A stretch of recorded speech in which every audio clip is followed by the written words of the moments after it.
Today we're making peanut butter oatmeal breakfast bars.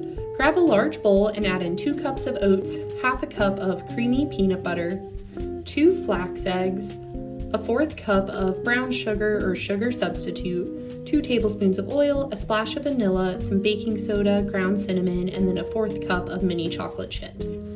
Mix everything together until well combined. Then pour it into a prepared baking dish. Press the mixture down until flat and smooth on top.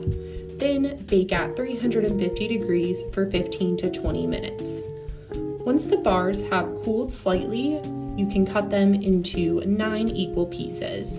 These bars are lightly sweetened from the brown sugar, so I think they make a great breakfast or snack. They're completely vegan and have 6 grams of plant-based protein and 3 grams of fiber in each bar. I hope you enjoy!